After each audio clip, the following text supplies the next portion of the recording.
All right, we're going to do number 3 on 6.2, and you'll find out that this one is going to end up being an infinite solution one.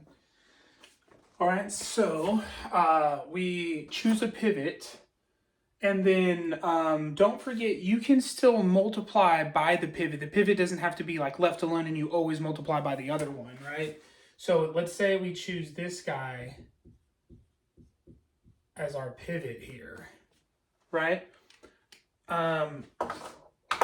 We can use this to eliminate these other x's, right? So I can essentially take that row 3 and I can say, hey, I'm going to multiply by -5 by row 3, and I'm going to add it to row 1. So, so I'm actually multiplying by my pivot, and you can do this. You can multiply by the pivot as well. So if I do that, I'm going to just grab this guy. It doesn't matter which one you write first, so I'm just grabbing my row 1. I'm just organizing it over here. And then this guy right here, even though it's my pivot, I'm still multiplying off of it. And you can do that. So I'm going to multiply -5 across this guy. -5x, right? Then a -5 makes that a -10y. Then a -5 brings that to a +10z. Then a -5 makes that -15.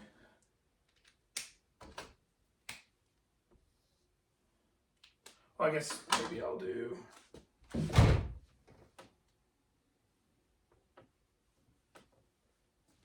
this here. Okay. This becomes 0. This is a -2y. We add this guy up here. We should get a +4z. And this should be a -1. Okay?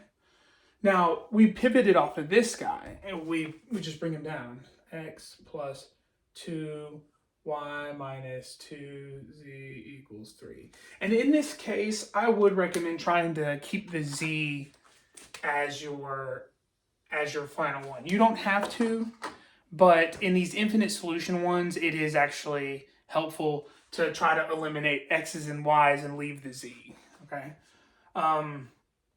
So we've modified our first row guy. I'm just going to bring him down right here. And we're going to have a -2y plus 4z is equal to -1. Okay? And now, let's keep modifying.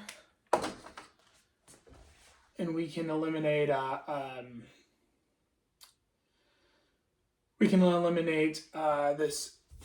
this guy right here and get rid of that x. So, this guy here. I'm going to multiply our pivot by -3. Again,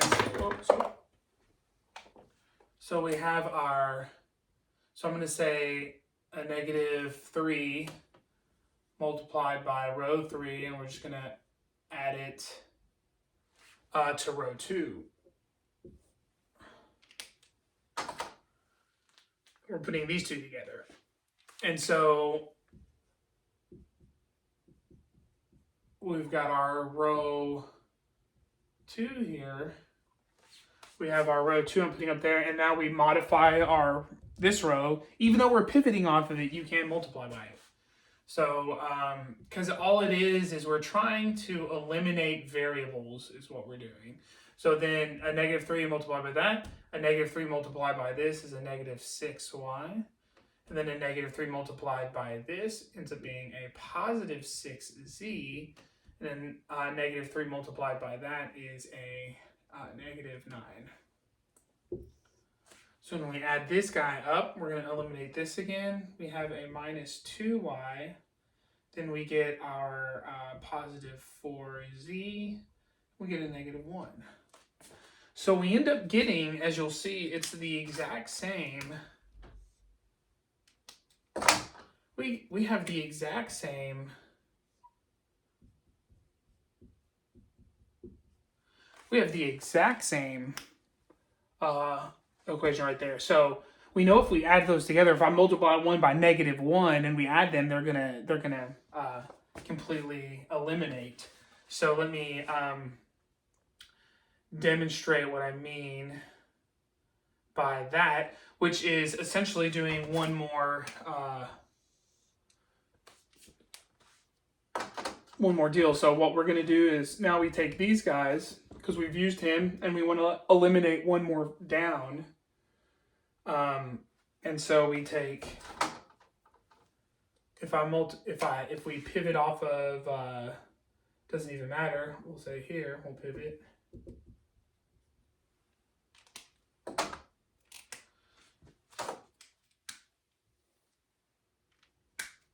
This is going to be we're going to pivot here and we're going to say,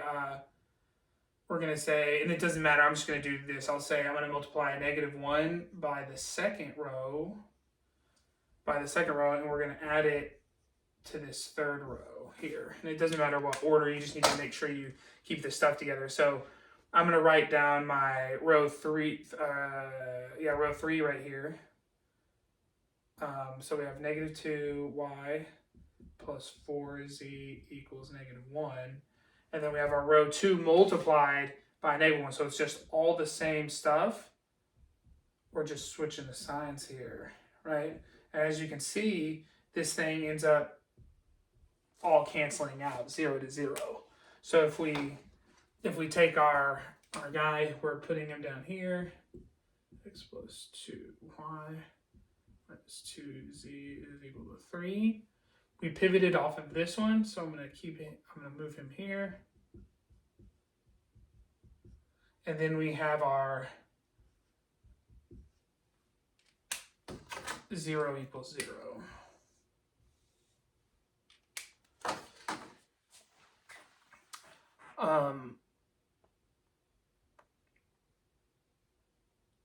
And what you can do now is that you can take, and when you have 0 equals 0, by the way, that means that this is going to be an infinite solution. We're going to have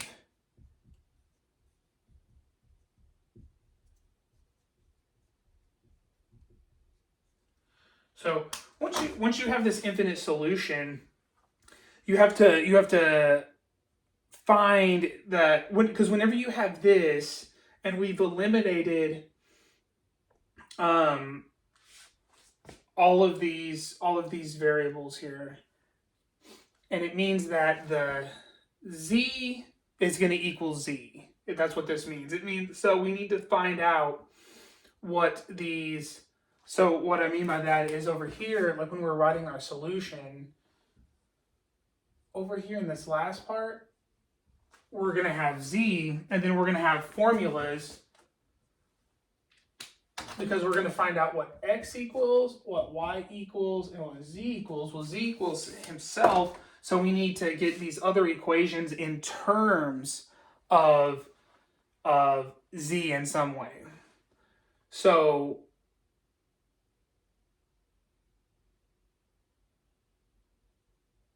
let me make sure I'm doing this right here.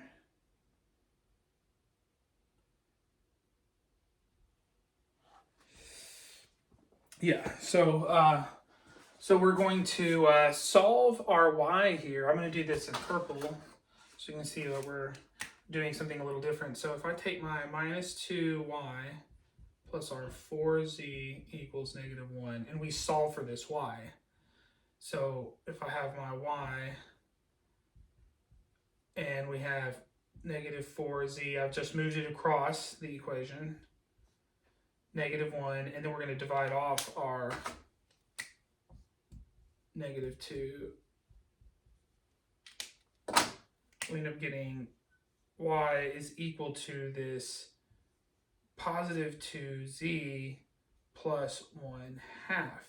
So we have this y equation in terms of z. That actually ends up being what our y, part of our y answer is up here. So let me make a little room. So we have y is equal to this 2z plus 1/2. That's part of our answer. So now that we've generated this equation, we can take this guy and we can substitute him in here and find out,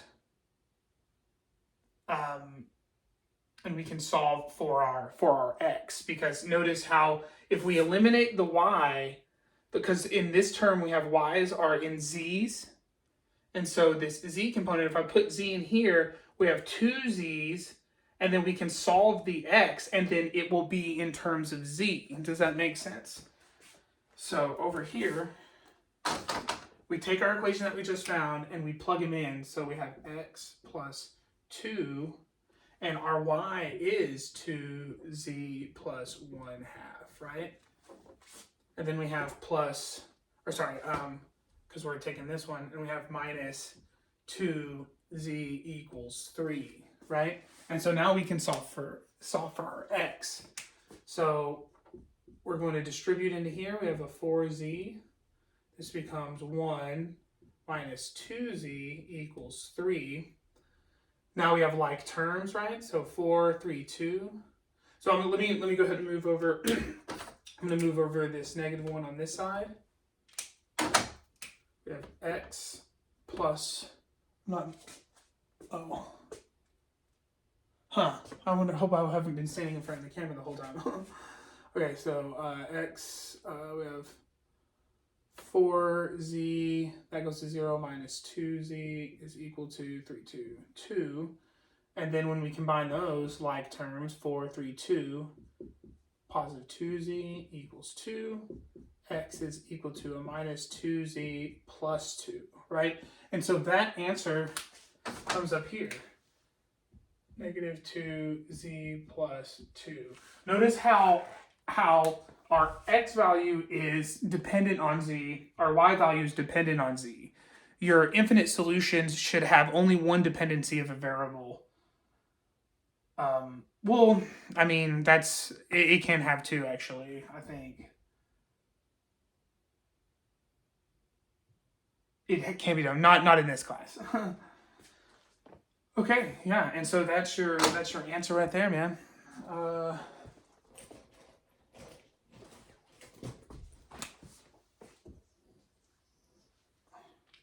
So just to recap, you're eliminating. You want to keep your in infinite series. It's a good idea to keep the z as your dependent. So you're just pivoting. You're eliminating down. You find out that everything cancels, giving you an infinite solution. And whenever you write your third transformation, because we're usually always transforming about 3 times, and so you have your original pivot, your second pivot, and your infinite solutions. This is saying that when you have this and this is where Professor Lopez and her triangular shape idea comes in very handy, because if you look here and you'd have this kind of triangle looking thing like that, it means that the z is going to be your variable that equals itself. Because 0 equals 0 is true, z equals z will be true. And so you would just use this equation to solve. So normally we would have a number here, right? And we would put the number in and we'd solve and we'd find another number and then we'd use that to solve that. It's the same thing. We're just doing it with an equation now. So once we get something that is a true statement of 0 equals 0, that means that the final variable is equal to itself. Then that means that now this second equation, we can solve, instead of solving for a number, you're just solving for an equation that is dependent on z, that has this dependency right here, right? Y equals 2z plus 1/2. Once we plug that into the next equation here, it'll eliminate, instead of eliminating your variables as you go, you are eliminating variables, but you're doing it via equation instead of a singular numerical value. Once you get that in there and you can solve down, you can find that your x is also dependent on z. And then then this statement is reflexive. 0 equals 0, that means z is itself, and it means that there's going to be dependency on z. So your other answers should have z as the value inside of it. Okay, I hope that's helpful. Right.